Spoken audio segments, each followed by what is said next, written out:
कल्पना कोहली जी। राधे। श्री हरिवंश महाराज जी, आपके चरणों में कोटि कोटि प्रणाम।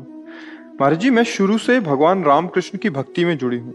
नित्य अपनी पूजा पाठ, मानसिक पाठ और लिखित जाप भी करती हूँ। हमेशा ईश्वर को अपने अंग संग महसूस किया है। आपके प्रवचन सुनकर ऐसा लगा कि आप ही हैं जो गुरु रूप में मेरे जीवन का मार्गदर्शन कर सकते हैं।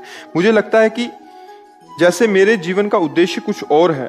मैंने अपना पारिवारिक सामाजिक जीवन बड़ी निष्ठा और प्रेम से निभाने का प्रयत्न किया है। कभी कोई शिकायत नहीं रही। बस अपनी कृपा और मार्गदर्शन करके मेरे जीवन को सही उद्देश्य में सफल होने का आशीर्वाद दीजिए, जिससे मैं इस समाज में प्रेम से सेवा कर सकूं। क्योंकि हर तरफ ईर्ष्या, द्वेष, अहंकार, घृणा, असत्य देखकर मन व्यथित होता है। मतलब ये अच्छे से चलना चाहते हैं, अच्छे से चलना तभी माना जाएगा जब हर तरफ श्री भगवान देखेंगे आप। अगर आप ईर्ष्या, द्वेष, घृणा, नफरत, अहंकार जो देख रहे हैं वो किसका प्रश्न है? हाँ, वो अंदर है, आपके अंदर है, इसीलिए बाहर दिखाई दे रहा है। अगर हम प्रभु को देखना चाहें, देखो गोपीजनों के अंदर नहीं है, उनके अंदर श्याम है, तो जित देखूं तित श्याममय है ने। गोस्वामी तुलसीदास जी ने राम को माना तो कह रहे जड़ चेतन जग जीव जत सकल राम में जानी, सी राम में सब जग जानी कहने। तो अपने संसार में क्या देख रहे? अपने देख रहे ईर्ष्या, द्वेष, अहंकार, ये तो ये सब हमारे अंदर है, तभी तो दिखाई दे रहे हैं। तो अभी अच्छे से हम नहीं चल पा रहे, क्योंकि हम सृष्टि को भगवत स्वरूप ना देख करके विकार में देख रहे हैं। अब हमको पहले अपने विकार नष्ट करने हैं, तो इसीलिए हमको निरंतर नाम जप करना है।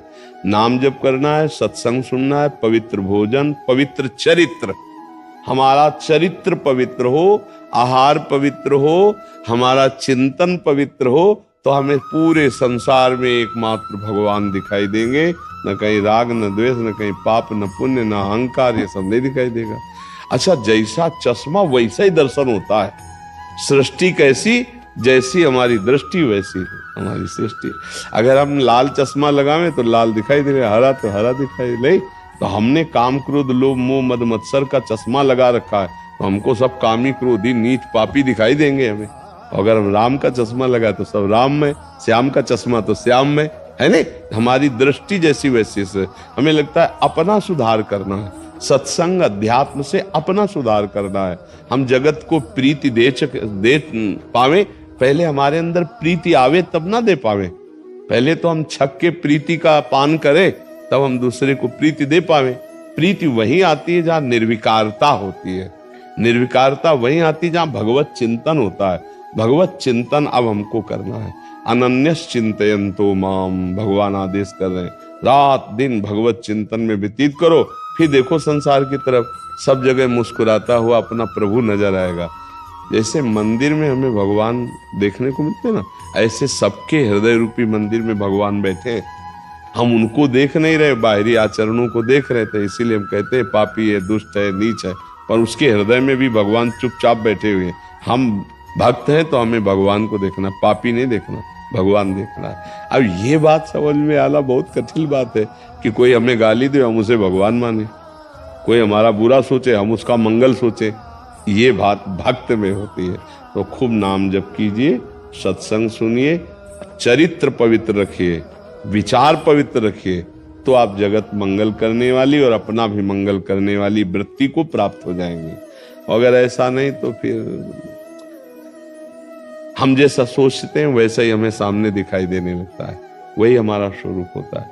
हमें आज तक यही समझ में नहीं आया कि पापी कौन है, पापी कौन है। क्योंकि जिधर देखो उधर मुस्कुराता हुआ अपना प्रीतम नजर आ रहा है। तो प्रीतम का खेल है, 3 प्रकार का खेल हो रहा है, सतोगुणी, रजोगुणी, तमोगुणी। देखो, जब हम खेल देखने जाते हैं, जैसे सिनेमा फिल्म देखने जाते हैं, उसमें जितना बढ़िया वो दुष्टता का रोल करेगा और जितना बढ़िया हीरोगिरी का रोल करेगा, उतने फिल्म देखने में मन लगेगा। बोले इसमें वो खलनायक दुष्ट का रोल जो करते हैं, विलेन, हाँ विलेन जो भी कहते हैं, अगर वो कमजोर हो तो फिर वो भी वही जोर होना चाहिए, तो हीरो भी जोर होना चाहिए, तभी तो पूरी फिल्म अच्छी लगेगी। तो ये भगवान की फिल्म है, पूरा संसार जगन नाटक वही भवा। अच्छा, उसमें डायरेक्टर अलग है, हीरो अलग है, हीरोइन अलग है, विलियन अलग है, सब अलग अलग है। और इसमें आप ही डायरेक्टर हैं, वो आप ही हीरो हैं, वो आप ही विलियन है। अपने आप से अपने आप में वो नाटक कर रहा है। अब इस जोर के नाटक को अगर आप देख पाओ कि मेरा प्रभु ही तमोगुणी, मेरा प्रभु ही रजोगुणी, मेरा प्रभु ही सतोगुणी लीला कर रहा है, अब हम किसको बुरा कहेंगे? जब मेरा स्वामी ही लीला कर रहा है तो हम बुरा किसको कहेंगे? अगर स्वामी को भूल गए तब फिर हमें बुरा और अच्छा, यही सांसारिक दृष्टि है और यही भागवतिक दृष्टि है। देखो भगवान गीता जी में कह रहे, विद्या विनय संपन्ने ब्राह्मणे गविहस्तनी स्वनीचयु सुपाके चा पंडिता समदर्शिना। जो सब में एक भगवान को देखता है वही ज्ञानी है, वही विद्वान है, वही भक्त है। और अगर ऐसा नहीं देखा तो फिर संसारी है। तो संसारी दृष्टि का परिवर्तन करना ही तो अध्यात्म मार्ग है। नाम जप करो, अच्छे आचरण करो, शास्त्रों का स्वाध्याय करो, संतों का संग करो, तो अध्यात्म जागृत हो जाएगा, सब ठीक हो जाए। यहाँ ठीक हुआ तो सब ठीक हुआ, यहाँ गलत है तो सब गलत है, यही सुधार करना है, बाहर नहीं। यहाँ सुधरा तो सब ठीक हो जाता है। समझ पा रहे आप?